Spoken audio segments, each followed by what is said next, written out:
Hey friends, it's Jenny, and I am going to finally dress up Luna. She's named after a witch. She's from the Gemstone Orphanage Trick and Treat collection, and she's beautiful. She's this black druzy agate, and she's incredible. Um, And so I actually decided I don't want to be limited when I wear her. So even though she's named for a witch and she's part of a trick and treat collection, of which I have already made something that was very playfully spooky from this collection, I'm actually going to dress her up using beads that, I can wear her all year round. And that makes me pretty happy. So Luna is of Italian origin, and it means moon.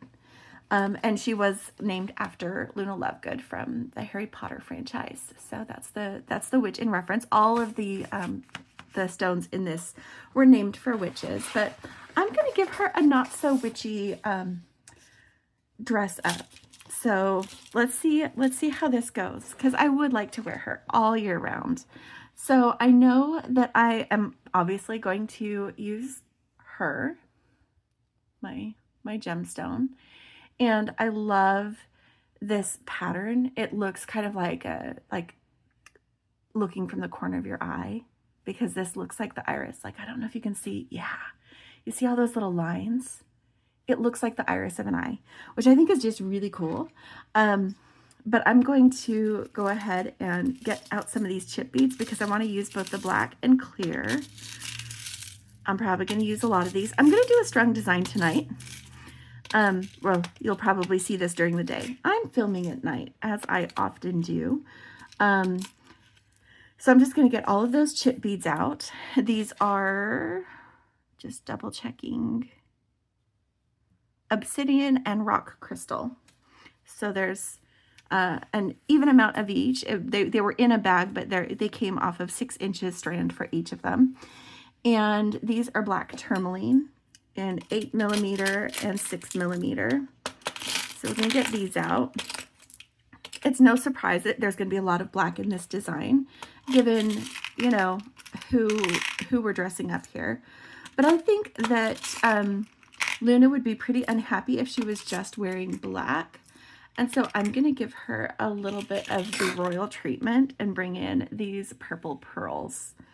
I am going to end up making her some spooky earrings because, you know, I would like to also dress her up. And I thought I might do some witch hat earrings later on with some hematite hearts. I think those are hematite hearts. Some hematite hearts and stuff. And I will probably also put together an earring design that can be worn year round as well. But I do feel like she needed some color in addition to all of those gorgeous crystal-y things. So I'm just getting out some ideas for possible earrings. And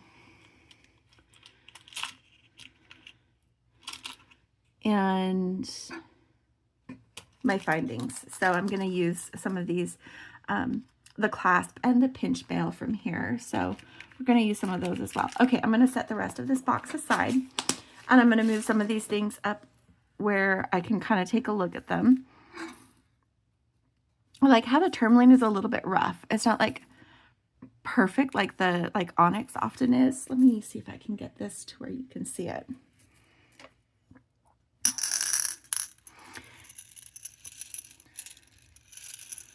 If they'll stop moving, they've got like little kind of gray patterns and places where they're not exactly smooth, little flecks. I like that. I like the imperfections in them. That's what makes them unique and interesting. So we've got the tourmaline in both those sizes. I'm going to go ahead and divide up my chips in black and crystal because I'm going to use both of them. But knowing me, I'm a very symmetrical person. I am probably going to actually do some type of pattern. I don't know if the pattern will be between these or not, but I'm going to start with them divided up. Set aside those for later for earring ideas.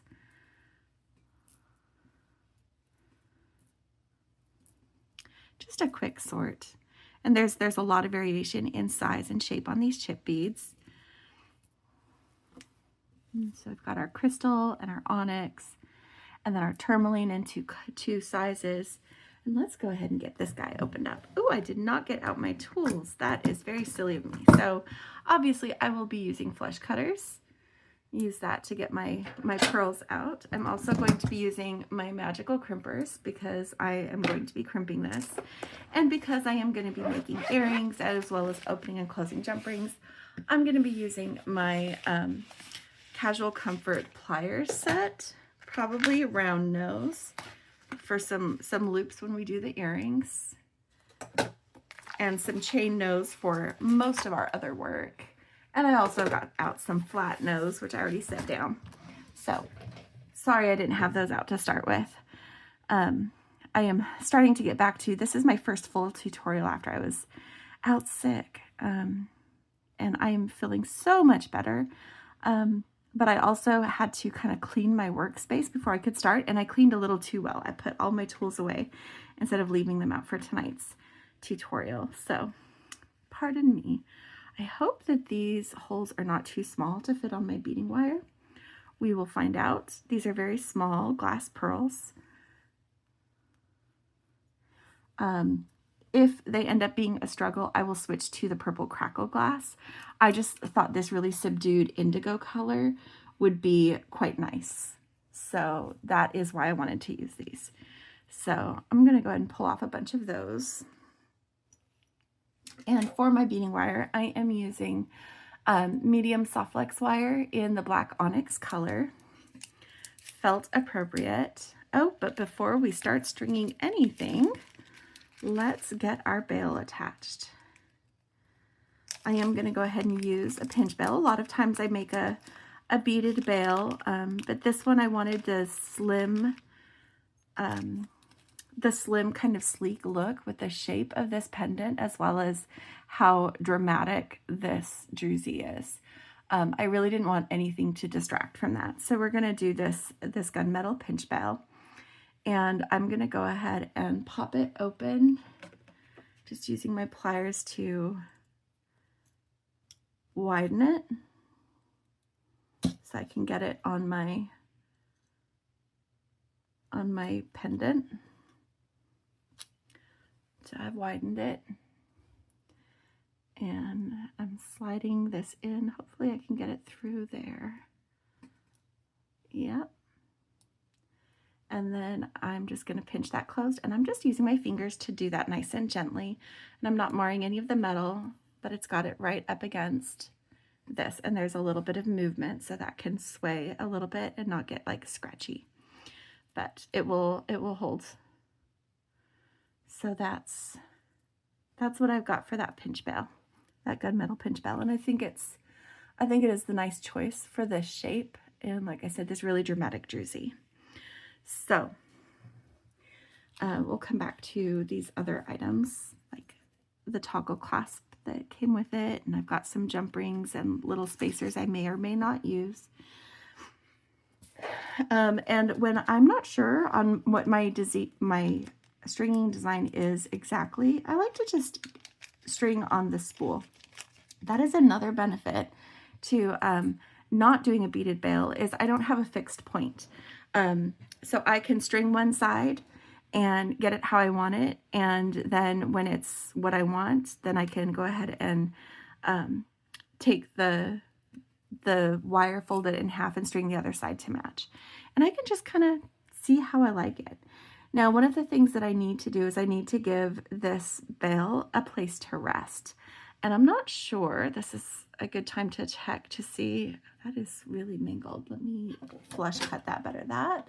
That's pretty rough, guys. That's not gonna welcome any beads. So I'm giving it a quick snip so that we start nice and flush.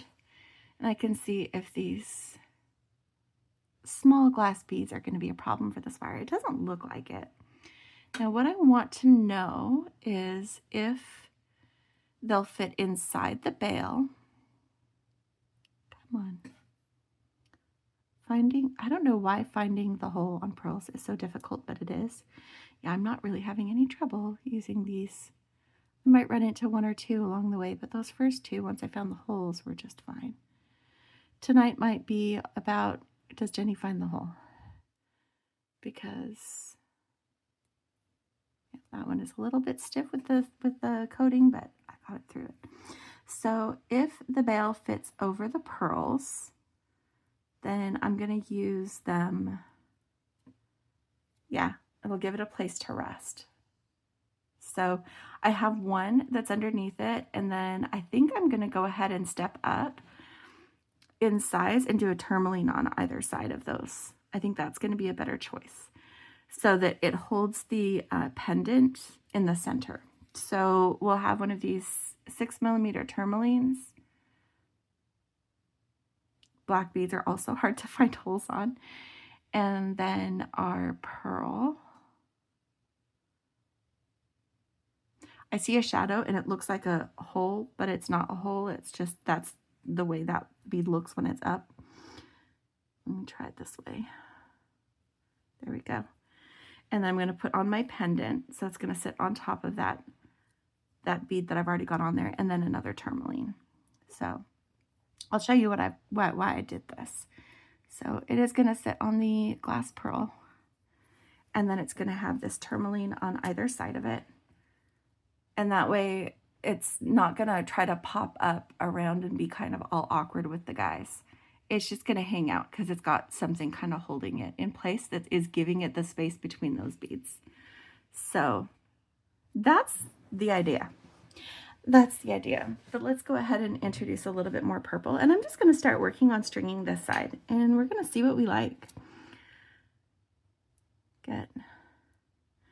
I don't know if I want to do like color blocking with the purple or just have them be like a tiny peak every once in a while and have the rest of it be mostly like the black and the crystal. I'm leaning towards that. This is going to be a lot less fiddly once it's all crimped. So let's see. Maybe I color block the crystal because we have this dramatic druzy here. I wonder if I should color block the crystal so that you get like a section that kind of peeks out. Maybe that's what I'm color blocking. Not the purple, but the black and white. And let's do another purple. I'm kind of using the purple pearls as spacer beads. They're the smallest bead. A lot of times I'll do that if I'm not using a metal bead. I do have, if I choose to use them, some gunmetal spacers, but I feel like I already have enough that's black in this design that I'd rather probably not. Curious about doing, of course I only have so much of those. I don't know. I'll do something with those later. I'm going to try to do a little bit of a color block here. Do a different one.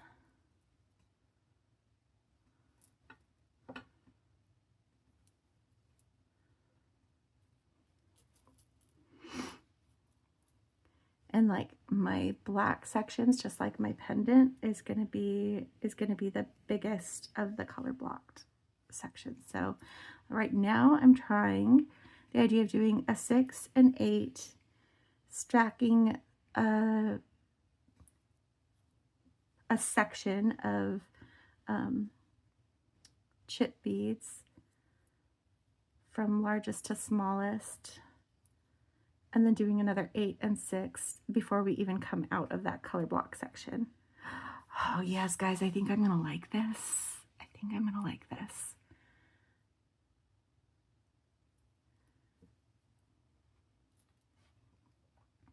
See how big that color block is? And then we'll do another burst of clear crystal. I only did 4 there. With these, there's such a variation in size that it's more like how much visual space is it taking than an actual number of crystals. So I'm going to do it till it kind of has a similar depth to it. This is not at all the direction I thought I would be going with this, but I am low-key loving it already. It feels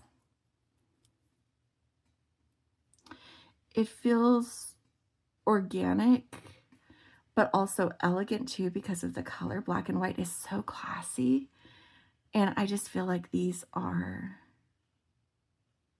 some great choices.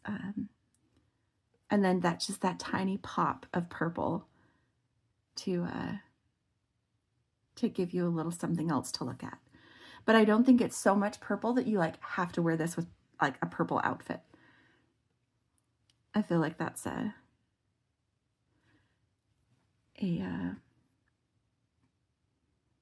gives it just enough to be interesting.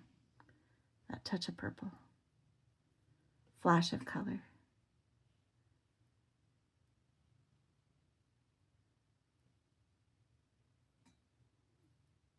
Okay, that one is being stubborn.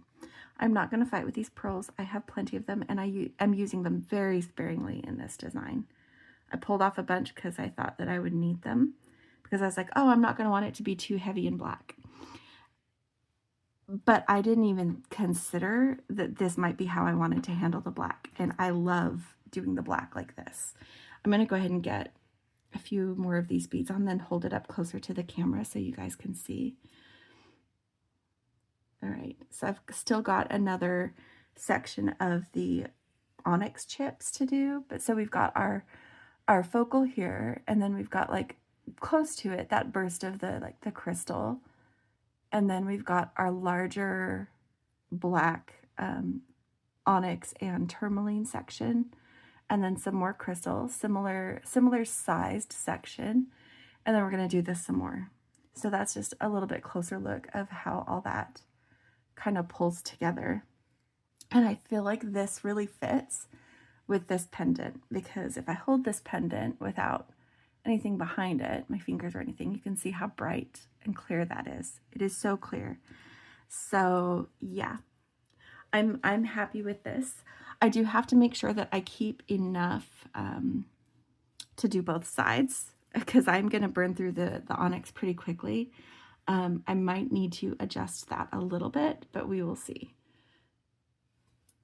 I'm doing kind of a small, a medium, a large, and then another medium.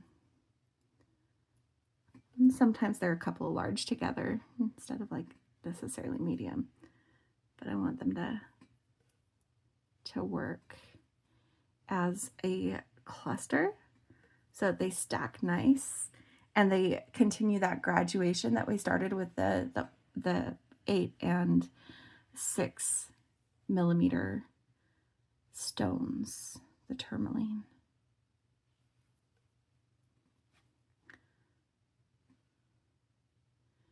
And then we have just this tiny pop of purple on either side of more crystal.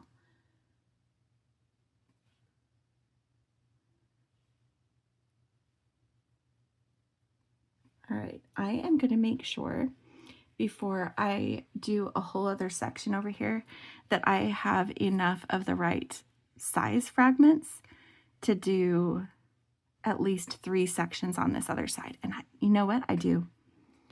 So if I have at least 3 sections on each side and then round it out with some of the stone at the back or even some more of the pearl at the back, I think this is going to be mostly what you see is going to be what I've already strung here.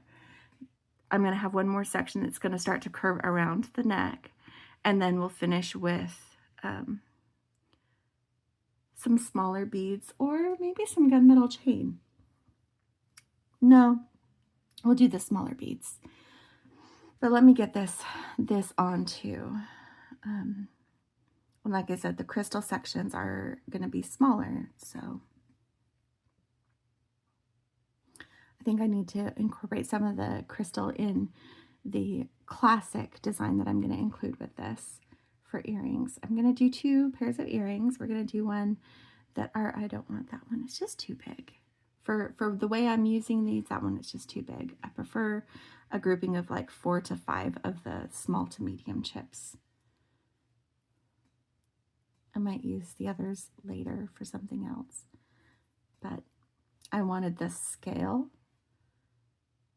to mimic the pendant, because the pendant is the star of all this anyway, right? Here we go.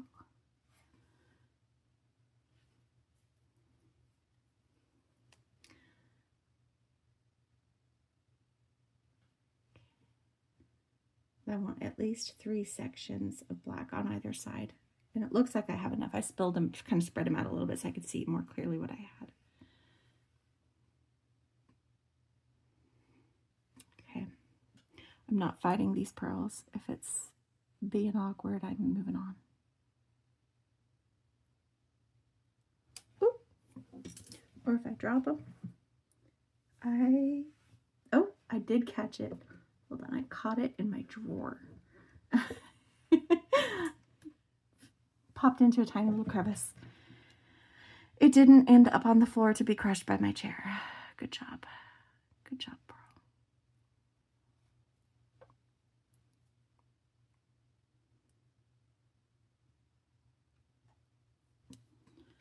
Okay, let's do another of this. And then I'll kind of check to see the length and decide what I want beyond that. But I know I want these 3 sections, and gosh, it's going to be great. I'm excited. I might swap out, get one of these.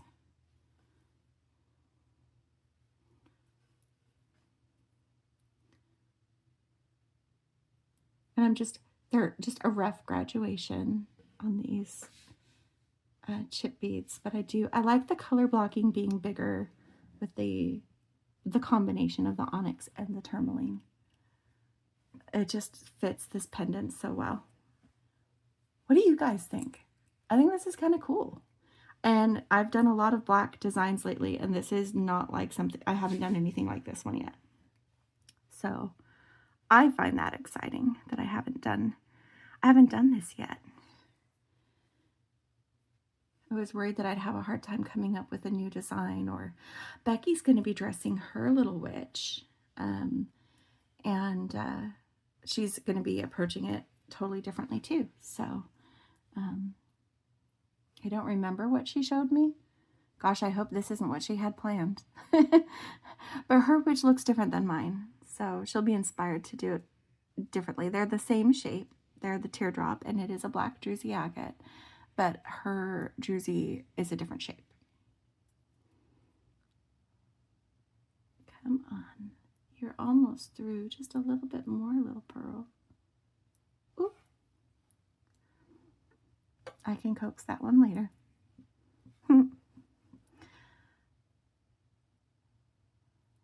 There we go. Okay, I'm going to hold this up to my neck again, get an idea of where does this land.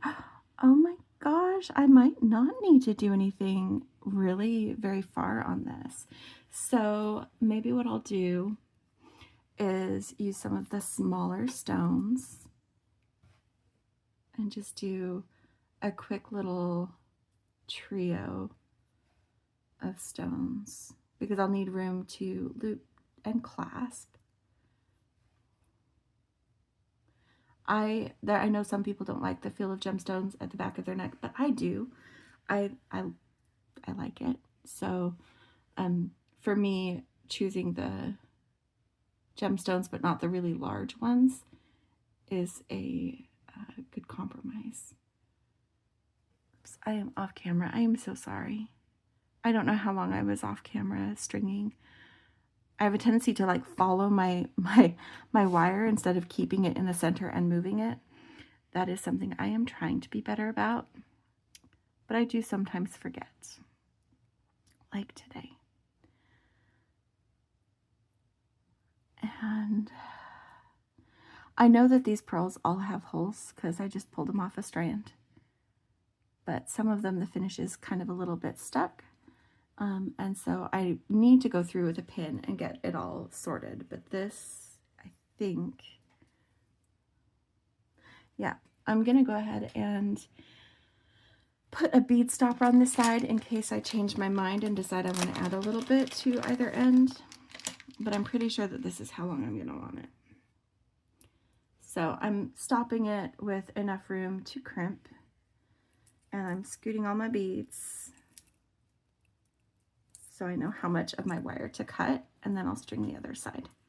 And when I string the other side, I'm just going to repeat what I've already done. So just stretching this here, giving myself the same amount of room to crimp, and then a little bit extra in case I want to change my design. I'd rather have a little bit extra wire. So I have a little bit more on one side than the other in case I want to add a little bit. If I hold it all up together and say, oh no, that's a lot more than my clasp, but I honestly don't think that's going to be the case. So now I'm just going to repeat what I did here. And as you can see here, I've got the purple pearl underneath the bail, and then a 6mm, and then we'll do the purple pearl and some of those crystals for the middle, the focal area. They don't get as much of a moment along the strand, so they get some right up front.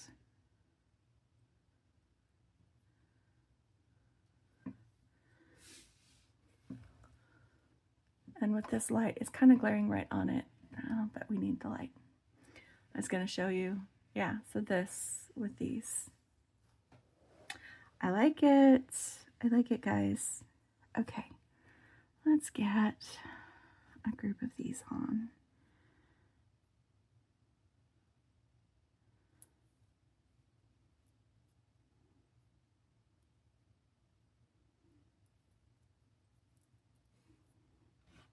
I'm just making sure that I'm being aware of how much space I'm taking so that I can take similar space on the other side. They don't need to line up directly. They probably won't because they are, yep, and then I want just a really thin one, like this one, because they are chips, and we're dealing with not just the chips in the crystal section, but also in the black section.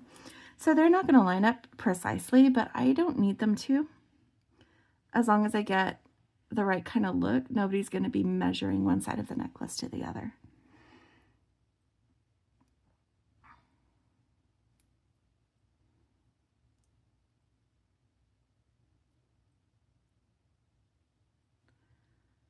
When I was pulling these off the strand, I did feel a little bit of a kind of sticking where some of the finish wasn't releasing very easy, so I knew that I'd have a little bit of trouble. I'll go through with a pin at some point when I'm sitting down and trying to get caught up on my friends' videos and stuff like that.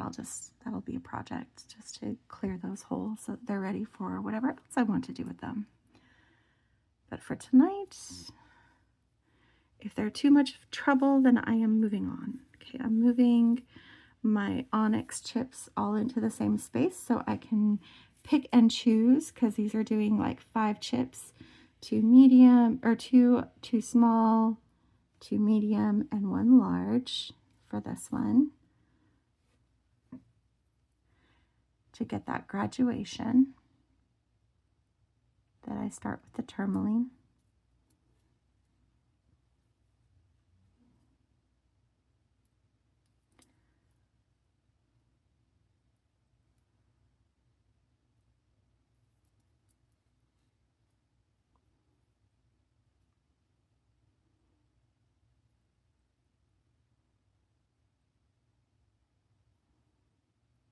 That one is right on the edge. I don't mind when they're close, but some of them are like super close. And I really don't want them to break and come off. So that is what happens sometimes with chip beads. Oh, I'm doing good. What do you guys think? Make sure you leave a comment. What did you think of this design? It's definitely something different for me. Maybe it will be something different for you or inspire you. This is not the only black themed collection that we've seen this year. So whether you have this Trick and Treat collection, which was limited, or not. This might still give you some ideas.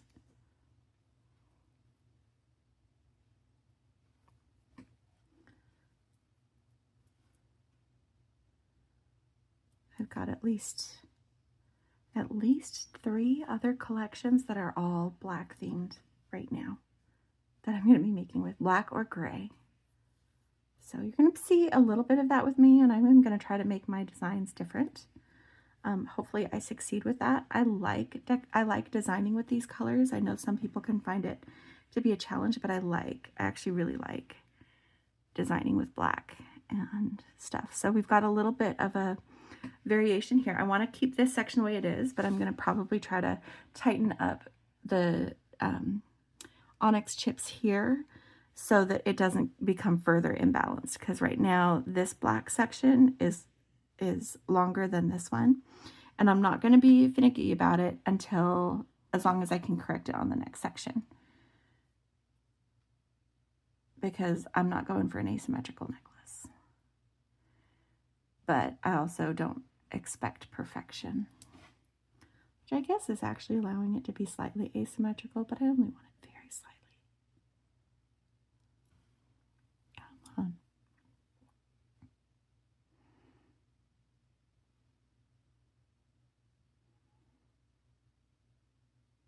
There's small holes to start with, and if there's a little bit of the coating that hasn't quite cleared, you know what I should do? I should get out one of these head pins that I've got sitting here, actually eye pins for doing earrings later, and just poke them through as I'm using them. I'm going to do that on the next purple one that I need, but I don't need to do it yet. Okay, so this is going to be a couple of small and medium and a not quite so thick large one. Let's go with that, because the other one was pretty thick, the large one that I did.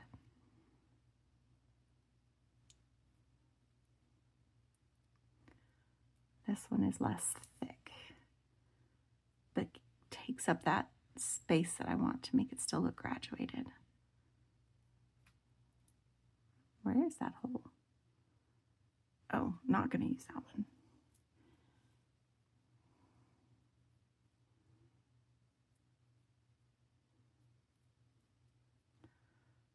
Okay. And I won't really be able to see the difference until I finish this next color block. Oh, I am starting to run out of small ones if I'm getting picky about how close they are to the edge.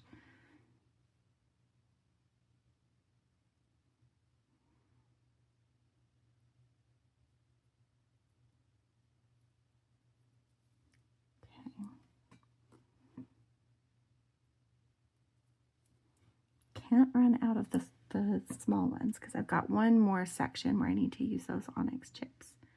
But I'm looking over there and they're actually all mostly like medium and large right now. Okay, so now that evened it out a little bit more. So this next purple pearl is going to be fairly close in line with the one on here. So you can see where it was off balance down below, but it'll kind of balance back out here. When I'm wearing it, nobody's really going to be able to tell. But this way, I'll know that it's balanced side to side for length. And what I'll probably do on that last section is use either my 3 thickest, so it covers the same area as this right here. Probably, yeah.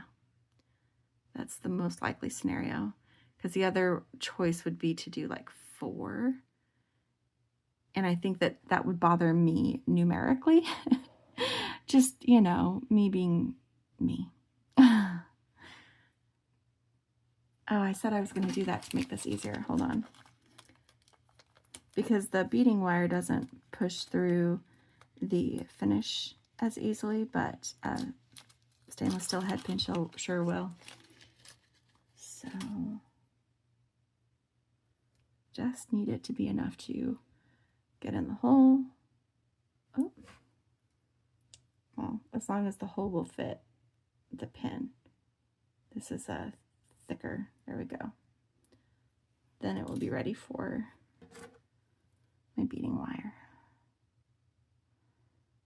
Why fight it if I don't have to, right? Okay, let's choose some pretty crystals. Those would be lovely.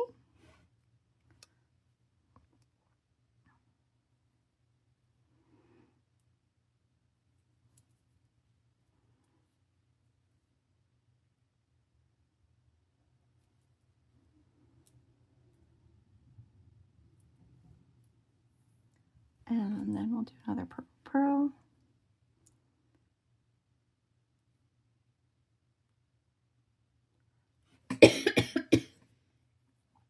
Excuse me.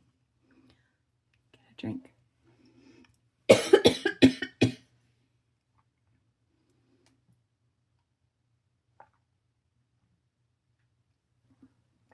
apologize.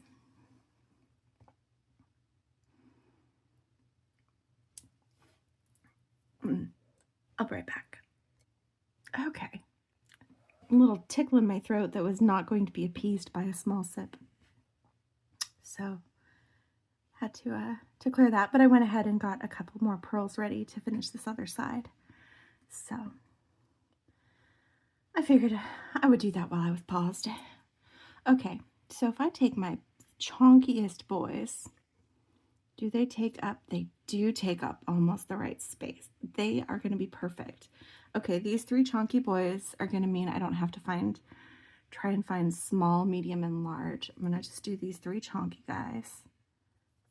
Put that one in the middle because he's the biggest.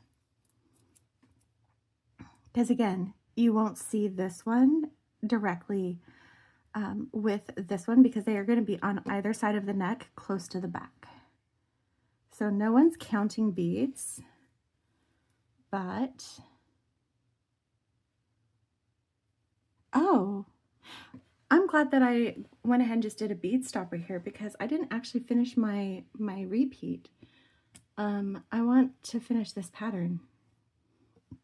I stopped at the chip beads instead of doing the 8mm and 6mm. How many of you noticed that? If you noticed, let me know. Because I totally didn't notice. So I'm going to get that on as intended. Do the same on the other side.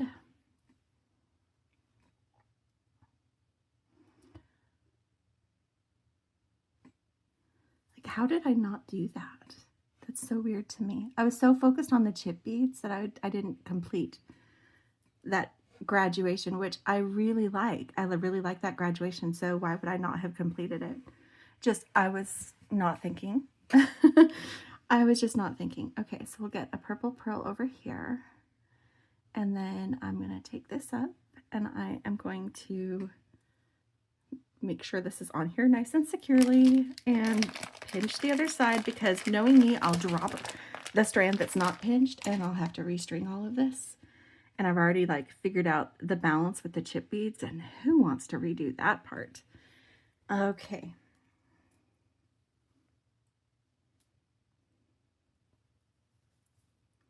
Yep, went to go drop a strand, but it's fine.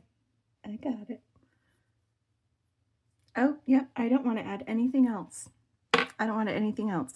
I am going to crimp these and then we're going to attach a toggle clasp and this is going to be done. But let me show you how it looks. So we've got our pendant here and then we've got our color blocking with the black, the more dominant with the peaks, small sections like the, you know, druzy that we've got in the pendant. I love this. I'm very excited about this. Okay, so I definitely have more wire than I needed. That's okay. I'm going to go ahead and even them out so that I have the remnants are similar length. I may use them for earrings, maybe even earrings with this design. So I'm just going to scoot these beads along so that we snip similar amounts from both sides. The pearls are a tight fit. So They're being stubborn to move. It's fine. It's fine. Everybody's fine.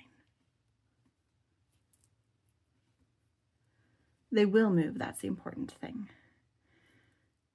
Okay. That is a little bit more balanced. So they're going to be similar lengths.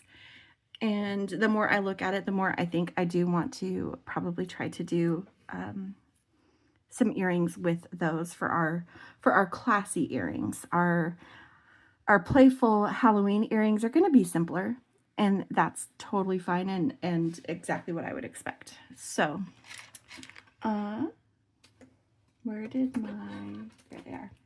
Crimp tubes.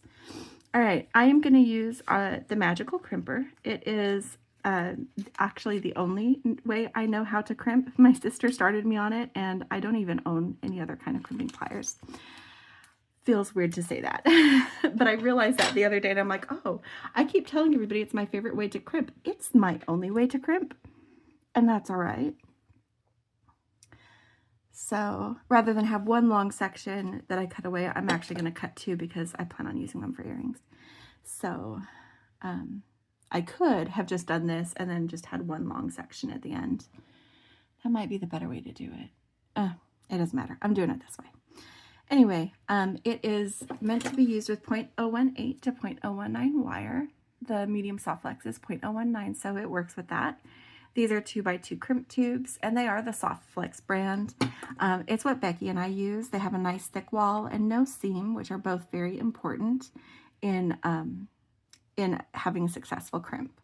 And I'm just going to pull this down. I'm going to make a small loop because especially dealing with a toggle clasp, I want the extra movement you get from attaching with jump rings to be able to manipulate the bar and loop.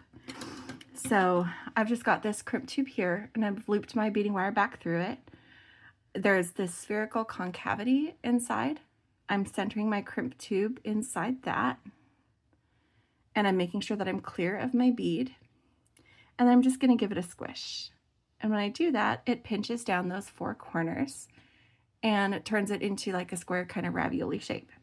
So you just take that and you turn it 90 degrees from where you just were. Make sure, again, that it is centered and that your beads are clear.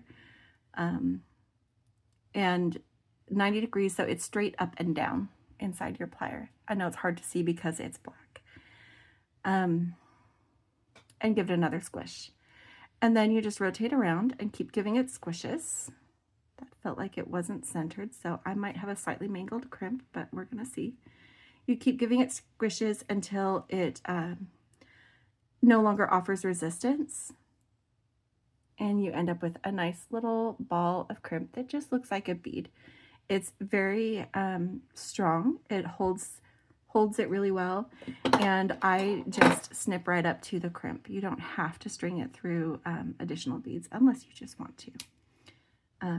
In this case, I would not have been able to fit it through that pearl at the end. All right, so then I'm going to go ahead and snip this other side. And basically doing the same thing. The only thing I'm going to be doing differently on this crimp is I'm not going to pull it away to show you what it looks like with the 4/4 pinch down. I find that it's easier to keep my crimp tube centered in the pliers if I just keep them in my pliers and just open it enough to rotate it. So I'm going to show you how I do that side of it, or rather how I do it when I'm not showing someone what it looks like. You can usually feel if it's off, especially as you practiced, and so for me it makes more sense to leave it centered and not check. If you are new and you're wanting to see, then you can do that. You just really have to make sure that you're centered again when you come back to it. It's just easier for me to make sure I stay centered if I do this. So I'm just going to pinch it and then turn it and rotate it right there in my pliers. And then do that again as I continue to press around, rotate it, and get it all smoothed out into a ball shape. When there's no longer any resistance, you're done. And you've got your crimp.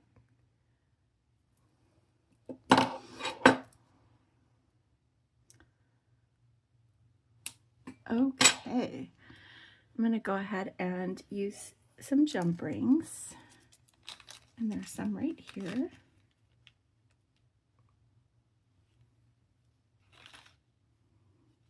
To get this baby attached. All right, so the front of my necklace is here, so this is going to be my right side. This is where I always, if I'm doing a toggle, I attach my bar to this side and my ring to the other side. So let me get my pliers out.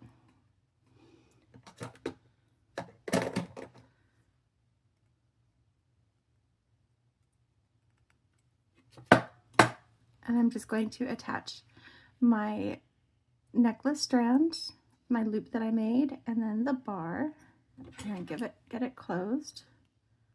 Just make sure that that's nice and secure so that your beading wire doesn't try to escape through a split in the ring. That's no fun. And then doing the same on the other side, but with the loop. So here's the end of my strand and the loop for my toggle.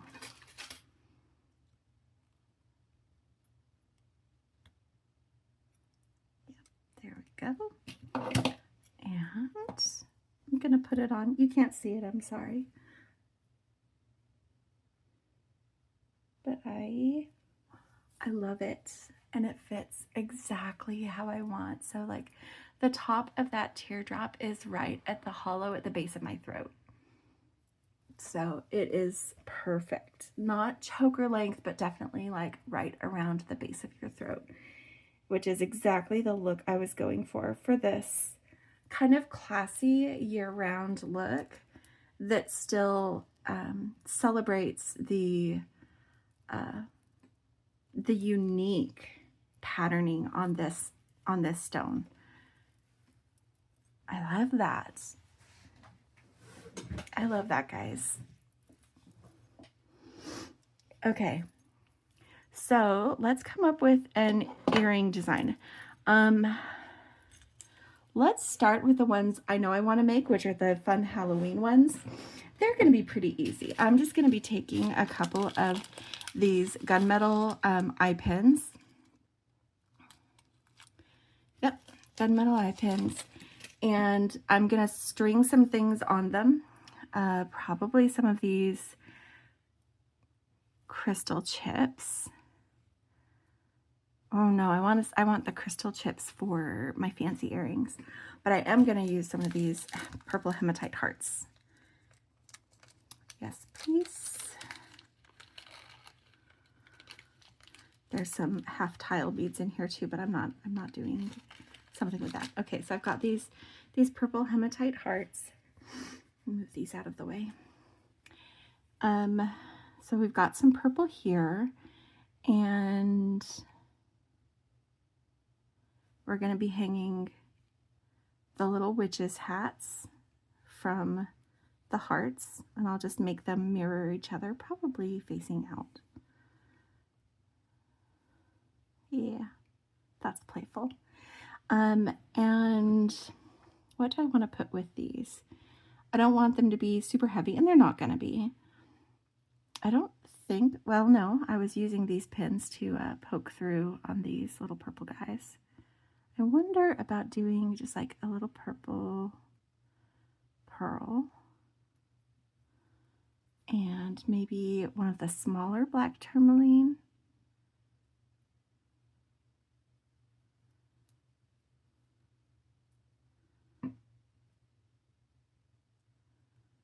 The heart. And then it would need to be another pearl. I'm going to do maybe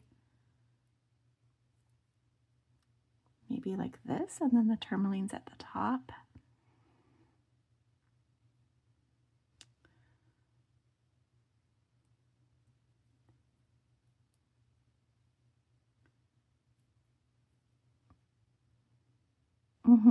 I like that. I like that. I feel like that's got like some good movement to it. Okay. I don't think I need another pearl at the top of that either. I think I like that just like this. So we get some of the purple and the black tourmaline. It will still definitely look cute with this necklace. But with these witches' hat, they are going to be playfully spooky. And I'm going to be attaching this is where I need to think about loops.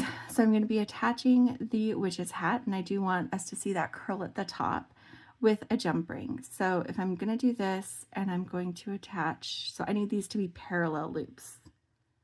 Parallel loops if I'm going to attach the ear wire and have that also face forward with the jump ring. Okay. And these, I'm not going to damage my flesh cutters using normal flesh cutters. I am using memory wire cutters, and I'm cutting this down to about 1 centimeter. It is difficult for me to judge with this type of cutter, but that looks approximately right. And I'm just going to curl this, and then I'm going to straighten my loops and make sure that they're parallel.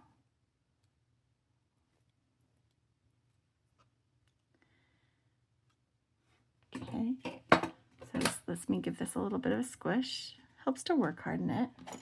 And then I get this other one from my eye pen. Whoops, my light got knocked, so I fixed it. And I put them in my pliers, and then to make sure they're parallel, I just give it a little twist so that they're nice and parallel. So this one does look like it's kind of open a little bit, so I'm going to close it since I'm going to use a jump ring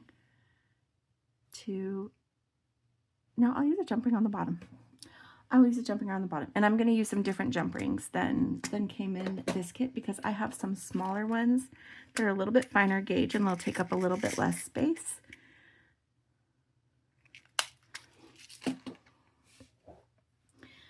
So I feel like they'll fit that, and they only have this little charm to dangle from them, so they don't need to be chunky boys.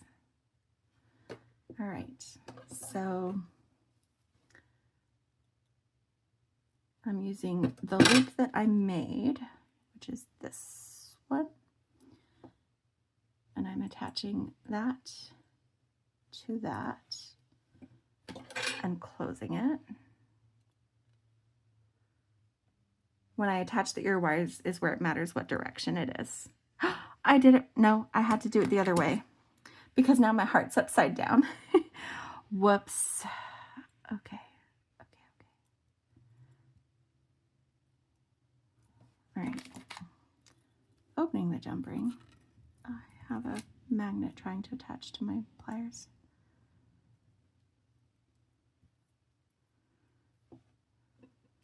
All right. So, base of my heart and the little witch's hat.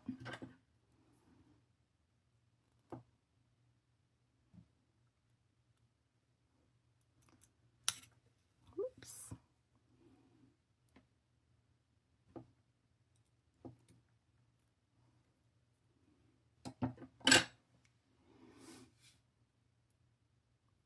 Okay, and I'm just going to make sure, because I felt like that loop, the preformed one on my eye pin, has a little gap, and I'm just making sure that that is closed all the way. That is all that I'm doing right there.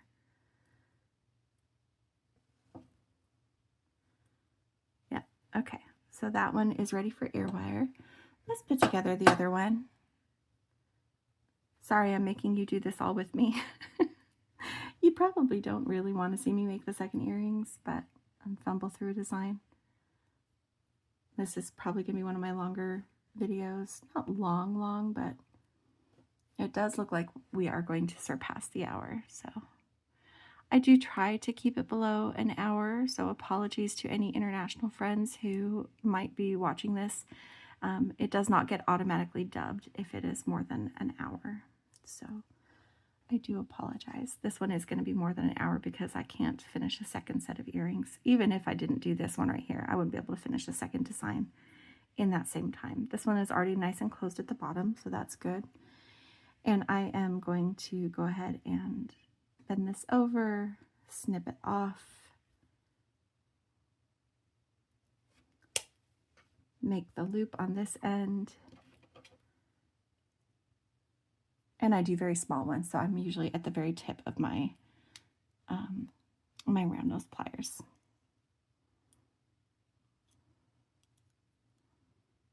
Especially for earrings, I like to have small loops. So maybe that's not right, maybe it's wrong, maybe it's just how I do it. Oh, and these are very even. Good, good, good. That's even better. Okay, get this. These tools. Get this jump ring open.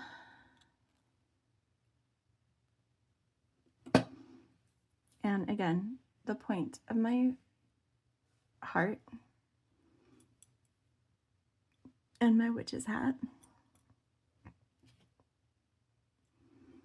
And then I'm going to get out my ear wires and we're going to attach them, and we're just going to make sure that we're hanging them so that they mirror each other. Because at this point, they do, but only if we attach the ear wires the right direction.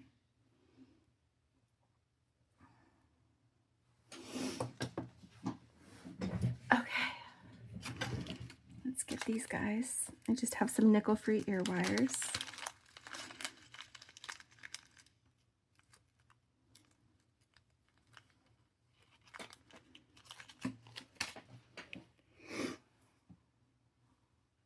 All right, so I need to do them like this. So this is the front of this one. So I'm just going to swing open this loop that I made. Oh, except my loop is on the other side. Okay, so this is the front. This is the back. I need to swing open the side of the loop. So if this is the back and I want this to also be the back, then I put on my ear wire like this. So that is, and as long as, like, you can wear them whichever direction you want to, but as long as they are mirrored to start with, then they will be mirrored regardless of what ear you put it in. Okay, so if this is the front and I am opening it on that side, so I don't need to turn it around, right? Nope, I am opening it on the other side, so I'm turning it around. This is the back. I say it aloud so I can keep track of it. So then I open this loop, and if this is the back, then I want the back of my ear wire, the pointy part, facing this way. And then I'm closing it. So no matter what, I just followed the same pattern on both. And so now, if we hold them like this, they point towards each other or away from each other. Just like that. Sorry, got twisted. Yeah. Those are super cute and fun and witchy and very Halloween-y. So let's come up with a design that is a little bit more on the classy side to go with this one. And I think that I want to use some of these chips to make that pattern happen. So let's see if I can kind of divide up, especially these crystal chips. This is gorgeous, but there's not another one the same size or even close. That's probably the closest. Let's see. They won't be exact matches.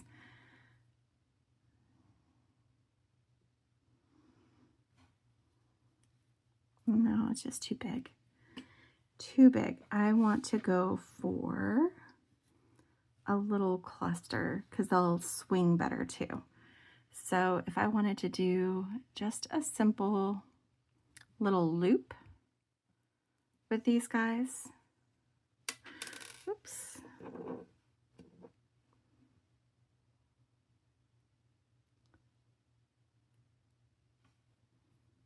I'm having ideas in my head how I want this to work, and I hope that it works the way I want it. If it doesn't, that's okay. I'll try another idea.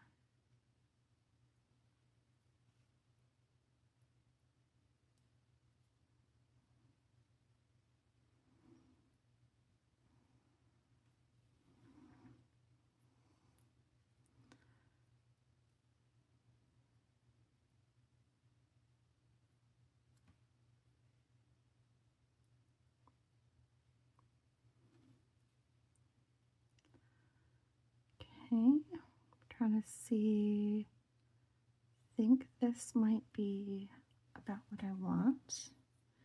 They're just going to be very simple and very light. And I want to try to have them kind of mirror that drop shape. Ooh. And then I just spilled them all. Because, yeah. Oh, I like that. I'm glad that I spilled it because I just had a different one just be the perfect one to drop there, and I love that. Okay. Dang it. That is really hard. This is a short section of wire. I kept the important part though. Okay, and I got this. All right. So if I take this and feed both ends through, I think one of these 6mm might be perfect.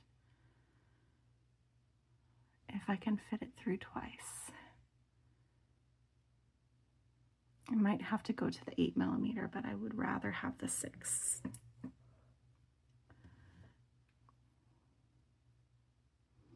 And then what I'll do is make a loop above it to attach to the ear wire. Let's see if I have any 8s that it will fit through.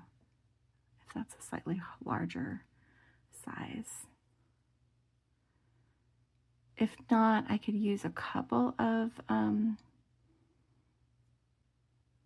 okay, that one fits.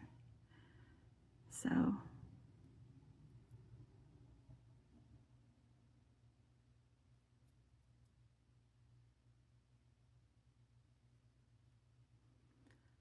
right, because what I need to do is get a crimp tube on here. I probably could have done this with a little bit bigger piece of wire, but these were the pieces of wire I had left, and that was my challenge. It's like, okay, turn these into a pretty earring. So we'll have the crimp tube go over both pieces of wire here. Okay, and then feed back through with this larger section of wire. And it's larger, but not large. And I'm just temporarily moving this 8 down so that I have room to crimp. This is where I want my crimp to be, where I've got it. Because I can move that 8mm back up, and the tension of the beading wire will make everything keep its shape, and it'll hang out right where I want it to be. I've done that before, and it's worked out. All right.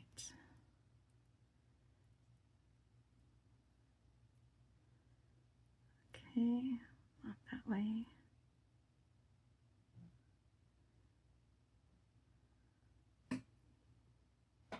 All right. The trick is going to be matching this up when I do the other one. But okay, so I've got my loop facing forward here and my loop from my wires right here. That should hold pretty even. Sometimes they do twist, and I'll just deal with it if it does. So I'm going to go ahead and crimp this and then cut off all my extra wire.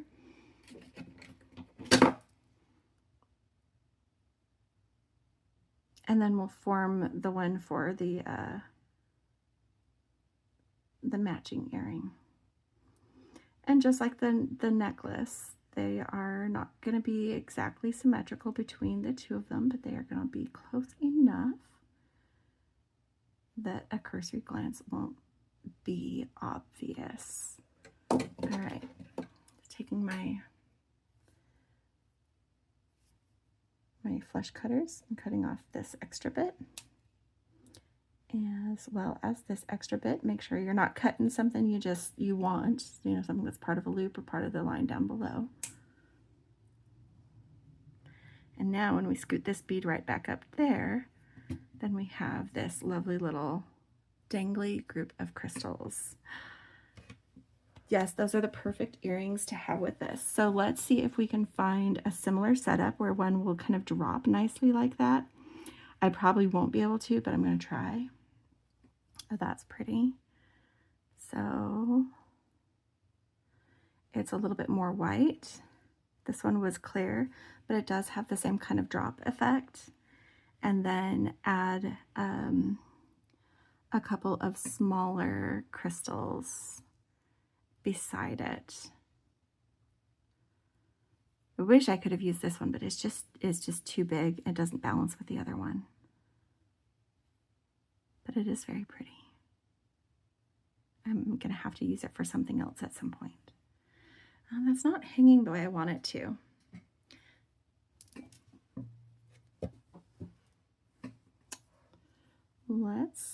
Let's see. I don't think it's going to work though, because it also hangs at an angle. Yeah, that one won't work either. This one is longer. Maybe this one will do for that middle one. Let's try that. Let's try that. And I'm probably going to drop these 5 times like I did the other ones, and that's okay. It's apparently part of my process.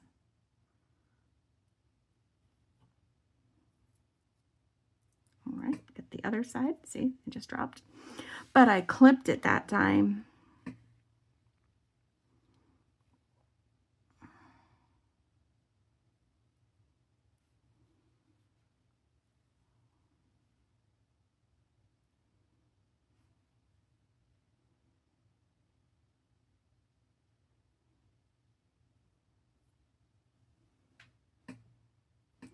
Okay. All right, and I ended up needing to do an 8mm on the other one, so I assume I will also need an 8mm here. And I'm just moving one wire up so that it's longer than the other. Getting both wires on the 8mm, pushing it through. Come on. And dropping it down a little bit. It's closer than what I want it to be. I should actually confirm, yeah, the placement of my crimp. That is exactly where I'm going to want my crimp. And then I'll just push the other down to have it out of my way if I need it. And then feeding this back through a 3rd time through that crimp. If you're using copper crimp tubes, that can be more difficult.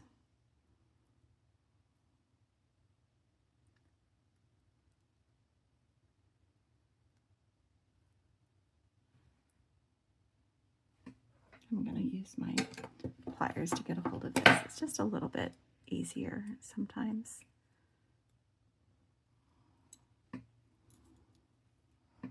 Come on. But it's harder to hold the rest of it. Okay. All right, just comparing my loops. I think I need just a little bit more space. Just a little bit more space. Oh, but that can come down.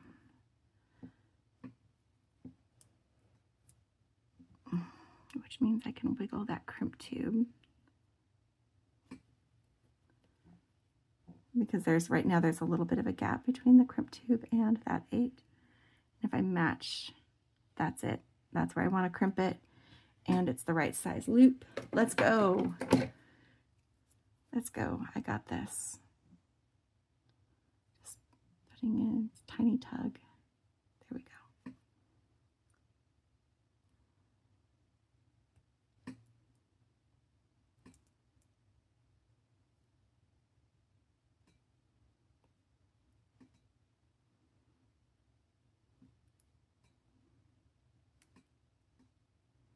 All right. And get in here very carefully because I've got a very, very tiny end over here. Make sure that I'm cutting the correct thing. Fold back my loop.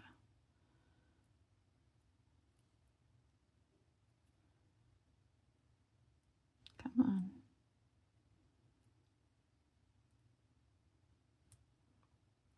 It's a very, very short section. There we go.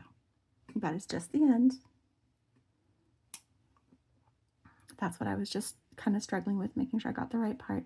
I can move my 8mm down long enough to do this. But then I slide my 8mm up. I'll slide this one up.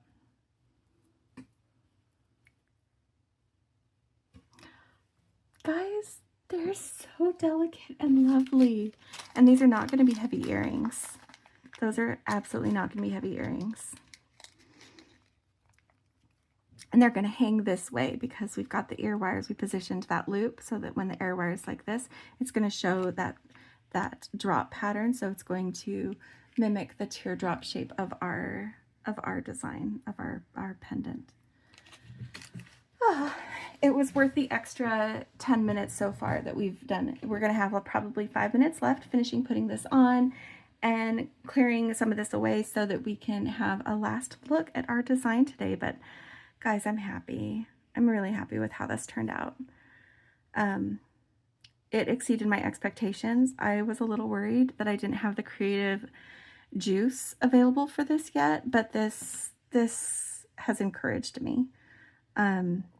I like it. I hope you liked it.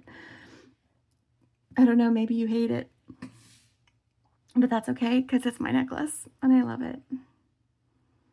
So this is my Luna with her elegant night out earrings and her Halloween party earrings. She can go either way because we can.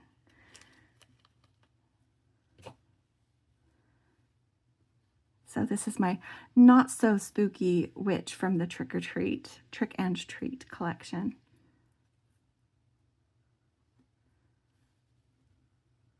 I'm just moving chip beads and pearls up into my mat. And then I'll be able to spread everything out where you can see it much more easily without all this stuff in the way. Just the good stuff, right, friends?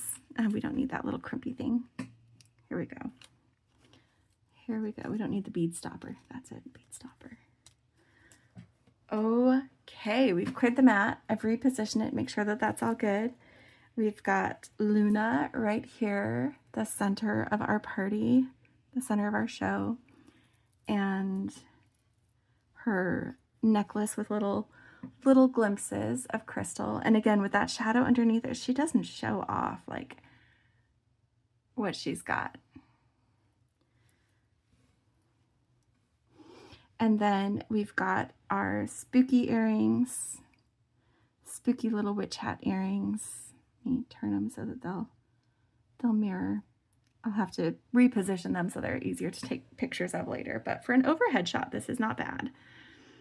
And then we've got our little crystal teardrop earrings that will look a lot better when they're hanging than laying flat, because these guys just want to go everywhere. Okay. Yeah, they just want to go everywhere. Okay, so this is our last look. What do you guys think? I love how this turned out.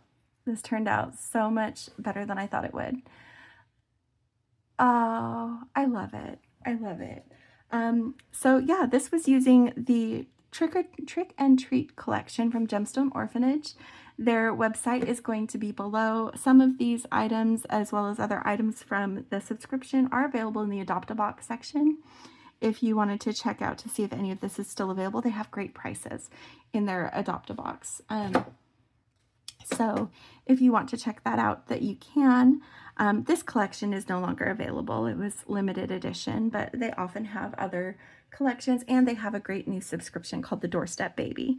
That subscription, if you want to get the December box, it's a bi-monthly subscription, so it's only every other month, and it is $34.95 plus shipping and handling. In the US, that's a flat $6. So if you want to sign up for their subscription box, check out some of the other videos that I've done, like the unboxing. I did a live with Colleen and Chrissy over on Colleen's channel where we dressed up our orphans from the subscription. But if you want to sign up in time to get the December box, you'll want to make sure that you sign up by November 1st. If you sign up after November 1st, then your first subscription your first box would be February instead of December. So just so you know, that's the deadline, and it's coming up. We're a couple of weeks away. So, well, and a couple days.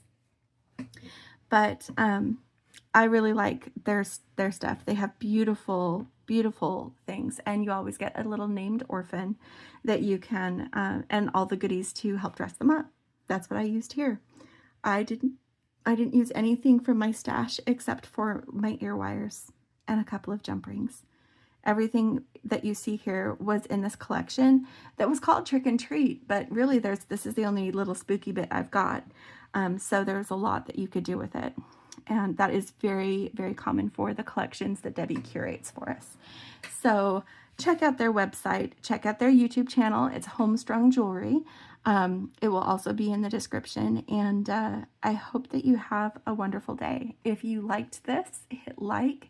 If you want to see more, hit subscribe and ring that bell so you know when we have new videos. Becky is going to be dressing up her black druzy agate as well very soon, so keep an eye open for that. And yeah, leave me a comment. Let me know what you think. And as always, happy beading, and don't forget to play. Bye, friends.